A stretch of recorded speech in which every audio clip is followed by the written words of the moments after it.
Happy International Pronoun Day.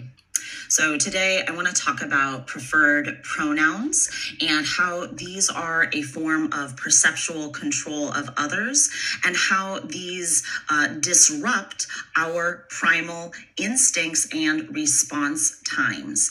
So when someone tells you their name, they are telling you that's a true preference, how I might like to be addressed.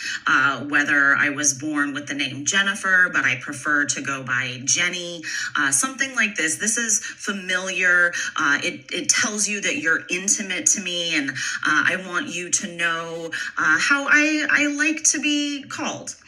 But a pronoun is not a familiar. A pronoun is telling you something identifying about another person. It's an identifying characteristic about them.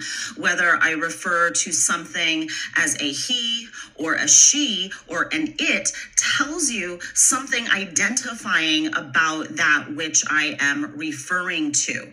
And to attempt to control how other people refer to you in the third person is a form of controlling their perception of you. So it's a perceptual disruption. I might see the person and I understand they are a female human being. I understand they are a woman, a she, her. If this person is telling me to refer to them as a he, him, this is a cognitive disruption. It's an instinctual disruption.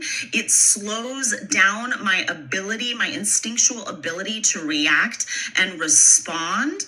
And it's a form of trying to control me, but it also does something cognitively to me when I repeat it over time, because it's something that I can no longer respond instantaneously to my instincts. Oh, she said this. I have to think in my head. I have to no longer in my instinctual place. I have to think like, oh, that person who I understand is a woman wants to be, for some reason, referred to as a man. So it introduces a cognitive incongruence or disruption into me. It actually slows down my own instinctual response time. Now, for the other person, this is a form of insecurity. It's a form of hyper vigilantly trying to control other people's perceptions of you. When you are trying to control how someone else sees you, that's necessarily a place of emotional weakness, insecurity. Now, I don't try to control other people's perceptions of me. You can see me as, a pretty person. You can see me as an ugly person. That might hurt my feelings if you think I'm ugly, but I'm not trying to control how you perceive me. I'm not invested. I haven't put any of my personal energy invested into how you are trying to see me. Now, it's also a form of emotional insecurity, psychological weakness to need other people's external validation for your own self-confidence or self-worth. I don't need other people to validate me to have worth in myself. I value myself. I don't need anyone else's validation.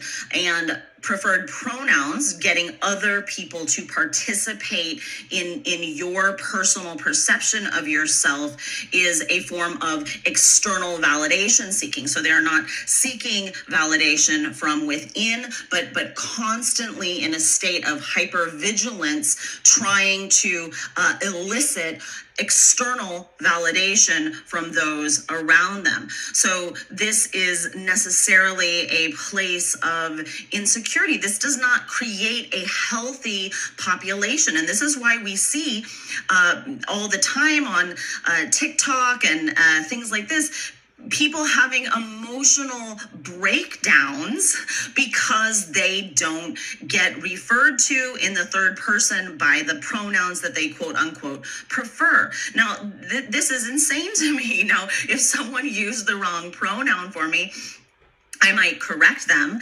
And if they didn't use the right pronoun either, I know that they're, specifically trying to hurt my feelings. That's one thing.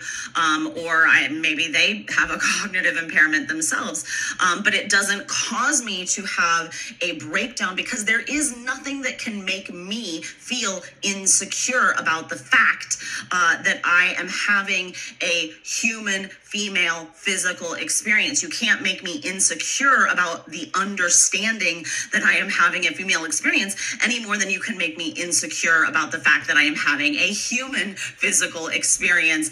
You could call me a turtle all day. It's not going to make me feel insecure about my own experience. I understand I'm a human. You can call me a man all day. It's not going to make me insecure about the understanding that I'm having a female experience. So just to wrap up, I don't use preferred pronouns. I use accurate sex-based language, identifying the person for who they are. I stay grounded in my instincts.